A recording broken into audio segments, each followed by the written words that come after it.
안녕하세요. 축구팬 여러분, 김준석 해설위원 채널에 오신 것을 환영합니다. 여기 여러분을 충격에 빠뜨릴 소식이 있습니다. 바로 중국 축구 경기에서 벌어진 대규모 난투극입니다. 축구 경기장에서 이런 일이 벌어질 거라고는 상상도 못하셨겠죠.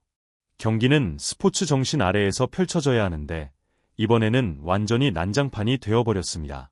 선수들뿐만 아니라 벤치 멤버들까지 한데 뒤엉켜 싸웠고 심지어 관중석에서도 폭력을 부추기는 분위기가 형성되었습니다. 이런 모습이 과연 축구라고 할 수 있을까요? 경기장을 가득 메운 혼란스러운 장면을 보면 축구가 아닌 격투 경기를 보고 있는 듯한 착각마저 듭니다. 한순간에 감정이 폭발하면서 10명 이상이 그라운드에서 난투극을 벌이는 초유의 사태가 벌어졌습니다.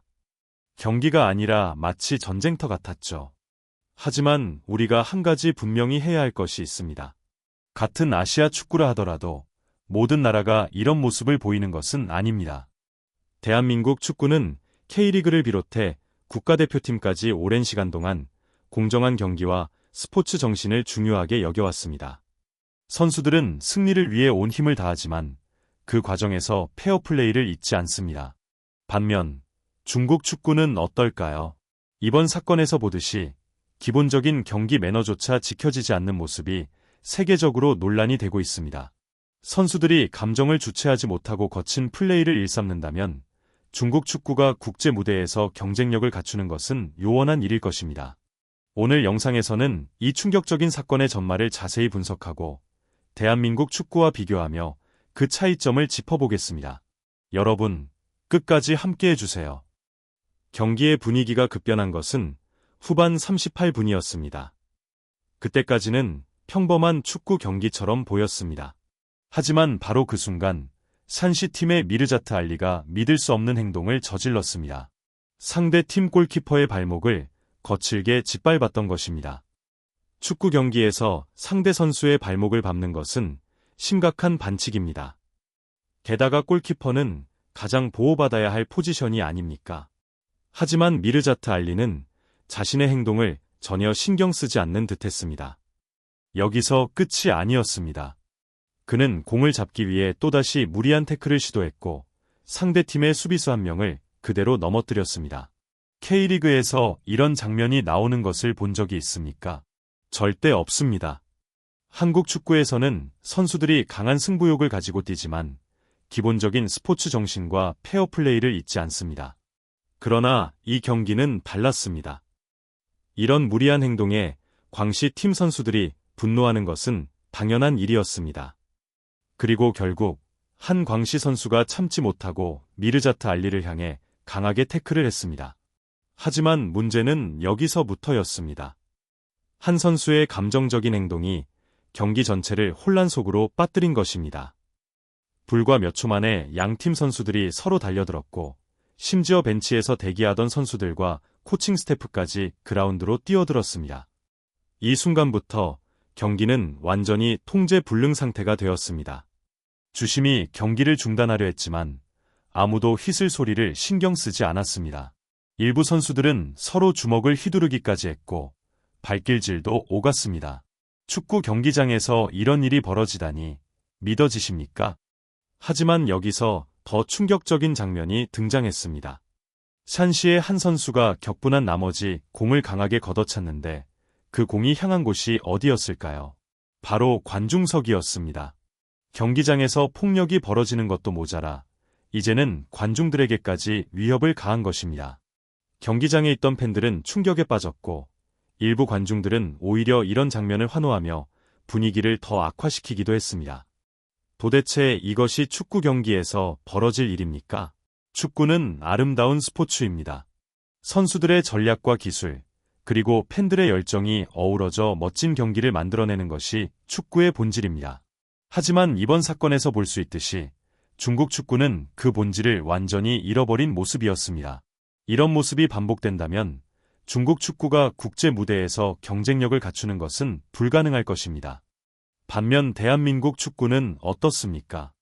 우리는 K리그에서 선수들이 끝까지 최선을 다하면서도 경기의 기본 원칙을 지키는 모습을 자랑스럽게 지켜보고 있습니다.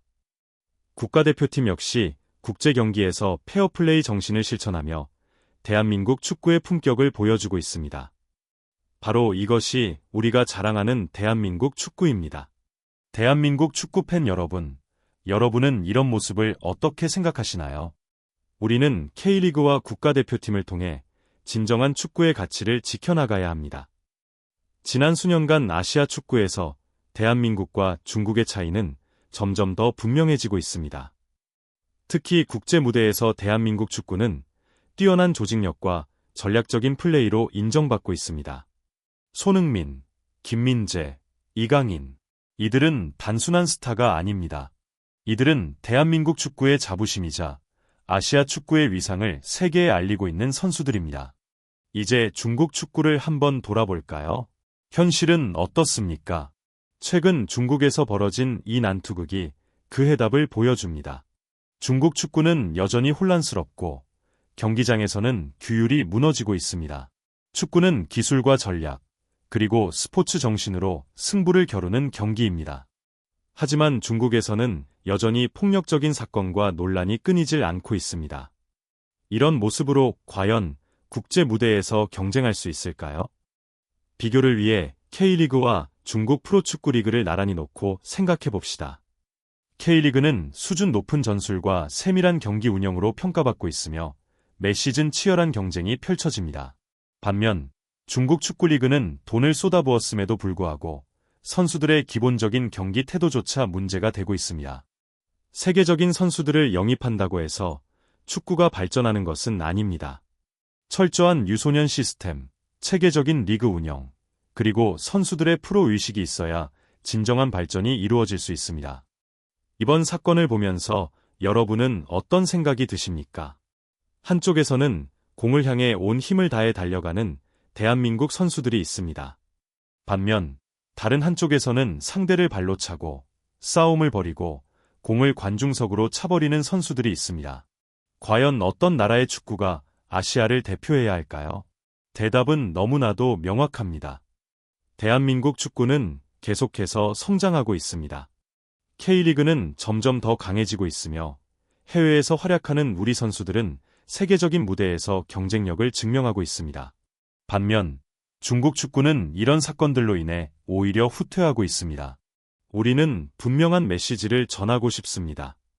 대한민국 축구는 계속해서 아시아를 대표할 것이며 우리가 가는 길이 바로 아시아 축구가 나아가야 할 길입니다.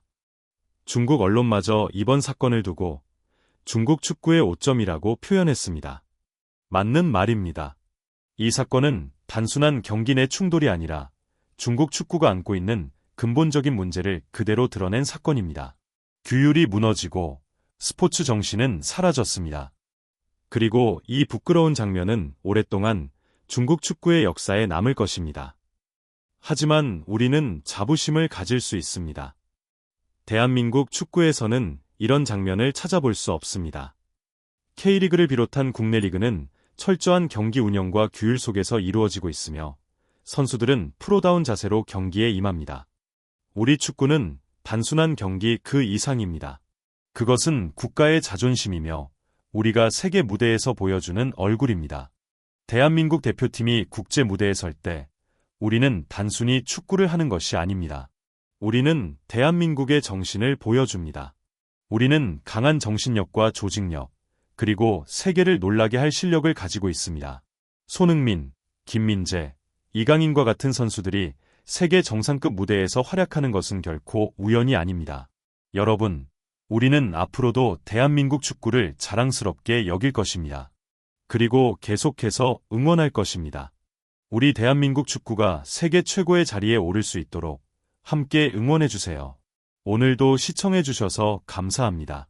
대한민국 축구를 사랑하는 분들이라면 좋아요와 공유 부탁드립니다. 다음 영상에서 다시 만나겠습니다.